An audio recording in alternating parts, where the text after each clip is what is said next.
He kura kua eke ki ngā taumata I roto I ngā mahi hanga kiriata.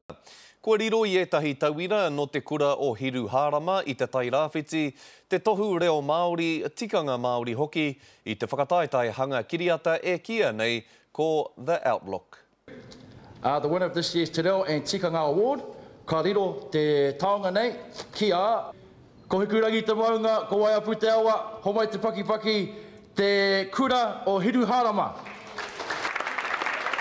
Koinei te tohu Māori nā te puni kōkiri ki roto I te whakataetai hana kiriata, The Outlook.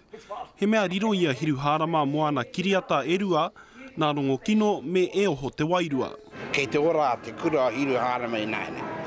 I naene, ko te motu a pōpō ko te a. Engari e rima wiki ki mua koinei kē te mahi a te kura o Hiru Hārama kia riri ai rātau kiriata paku mo te whakataetai nei.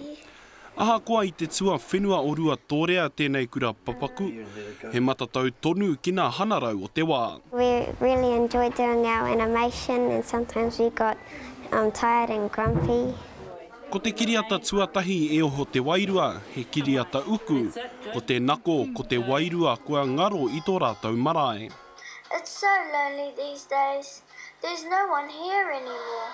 Ko te tuarua he mea hanga e nā tuakana o te kura mā te tā.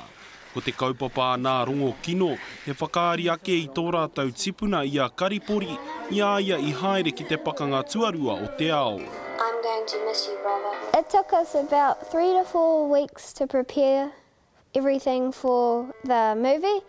Me te mutunga mai o te pai. Oh, my darlings, are you shifting back home?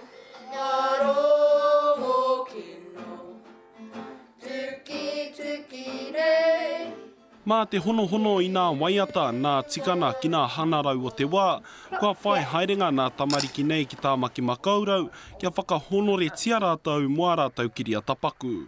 Kei te hariko take ngākau mo te wini I te award. He kāmera hou, waia pūkoro me tahi ti hāte te hua o e nei mahi, ā rata ana ki nā tamariki nei. I feel great about winning the award and it gives us more confidence for next year. E ai ki te kōrero, koinei nā kuri pāka au e tuhi au. Engari ia nei, ko nā whetu ke au e tuhi au.